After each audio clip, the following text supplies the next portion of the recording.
আব্বু। জি বাবা, আসো বসো। আব্বু, এবারও কি আমরা অংশতে করব? হ্যাঁ, এইবার আমি কিছু টাকা জমা করেছি, তো আমরা একটা অংশতেও দিব এবং একটি ছাগলও নিব। কিন্তু আব্বু, আমার ছাগল নয়, সম্পূর্ণ গরু লাগবে, সেটাও অনেক বড় এবং সুন্দর।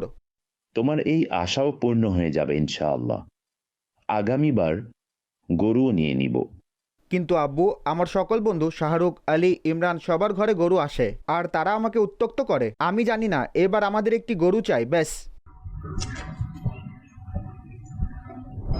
দেখুন ভাই, আল্লাহ পাকের দরবারে কুরবানির সাইজ নয়, বরং মানুষের একনিষ্ঠতা দেখা হয়। আর এটা কেমন কথা যে অপরকে দেখানোর জন্য এবং প্রতিযোগিতার পাল্লায় পড়ে আপনার এত সুন্দর ইবাদতের সওয়াবও নষ্ট করে দিচ্ছেন।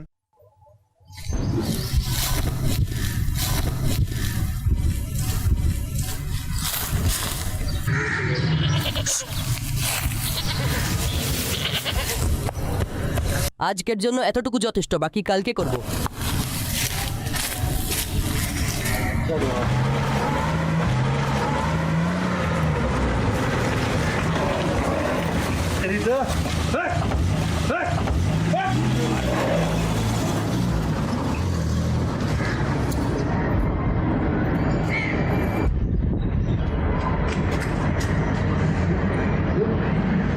এটি নাও, পান কেন করছো না?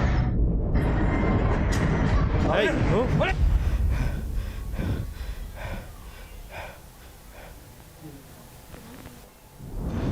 নিজের সাথে যখন ঘটে তখন বোঝা যায়, যখন আপনার সাথে কেউ এমন করে তখন কষ্ট হয়। আর একই কাজ আপনি পশুর সাথে করেন, সেই ব্যাপারেও ভাবুন, তার প্রতি দয়া করুন, তাকে কষ্ট দিয়েন না।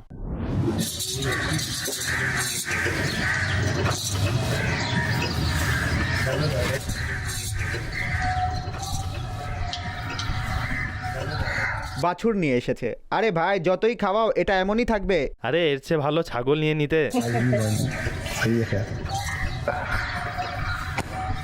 আমাকে যদি ফ্রিতে দিত তবুও আমি নিতাম না।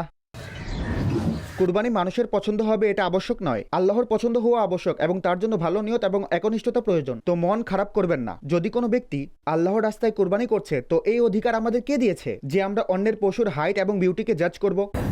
কই বাশির, এদেরকে খাবার দাও, অনেকক্ষণ ধরে ক্ষুধার্ত। আসসালামু আলাইকুম। জি ওয়ালাইকুম আসসালাম ভাই। কেমন আছেন? ঠিক আছেন? জি ভালো। গরুর দাম কত যাচ্ছেন? এটা 1.5 লক্ষ টাকা। 90 রেখে নাও ভাই। 90,000? ভাই 60,000-এর পার্থক্য কিভাবে দিব? সকাল থেকে ঘুরছি, কসম খেয়ে বলছি এতই আছে আমার কাছে। ভাই কসম কাটার কোনো প্রয়োজন নেই। এর ওজন তো দেখুন, 4.5 মণের গরু। মনে হচ্ছে আপনি বিক্রি করবেন না, সব গরু ফেরত নিয়ে যাবে মনে হচ্ছে। এটা কেমন কথা? আমাদের প্রিয় নবী সাল্লাল্লাহু আলাইহি ওয়াসাল্লামের বাণী হচ্ছে, ক্রয় বিক্রয়ের সময় বেশি কসম কাটিও না, কেননা তার দ্বারা জিনিস বিক্রি হয়ে যায় কিন্তু বরকত উঠে যায়। প্রিয় ভাইয়েরা, আমাদের সবাইকে কোরবানির দিনে এসব কাজ দিয়ে বাঁচতে হবে।